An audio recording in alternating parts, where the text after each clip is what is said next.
Piratage de Hugging Face par ChatGPT 5.6 seul. OpenAI savait tout avant le hack.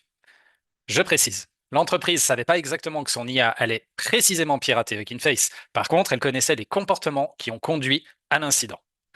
Rappel rapide, ChatGPT 5.6 seul et un autre modèle étaient en phase de benchmark sur de la cybersécurité avec leurs protections offensives volontairement réduites. Pour réussir l'évaluation, l'agent autonome a découvert une faille Zero Day dans sa sandbox, a atteint Internet alors qu'il n'aurait jamais dû pouvoir le faire et a piraté Hugging Face afin de voler directement les réponses qu'il était censé aller chercher. Mais avant même l'incident, et c'est là en fait qu'il faut vraiment être il faut être bien clair, la fiche de sécurité de GPT 5.6 décrivait déjà un modèle excessivement persistant.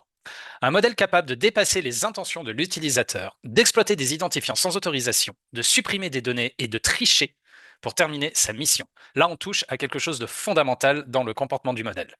Lors des évaluations du UK AI Security Institute, ChatGPT 5.6 avait tenté de tricher dans 12% des tests cyber.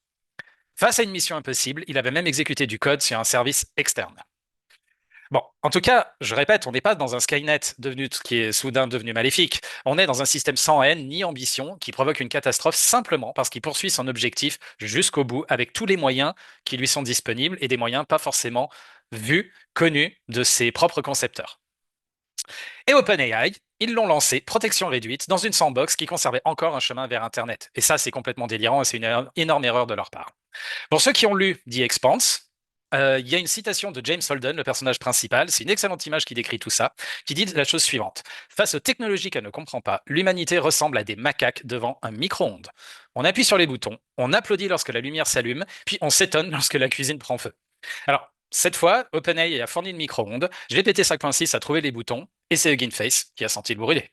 Si vous voulez en savoir plus sur les questions d'IA dans la littérature cyberpunk, dans la pop culture, je vous invite à vous abonner à la chaîne Culture Cyberpunk, chronique dystopique, où je discute des grandes œuvres cinématographiques ou littéraires avec un ami à moi. C'est des discussions très très intéressantes, assez profondes. C'est vraiment un coup à apprendre des trucs.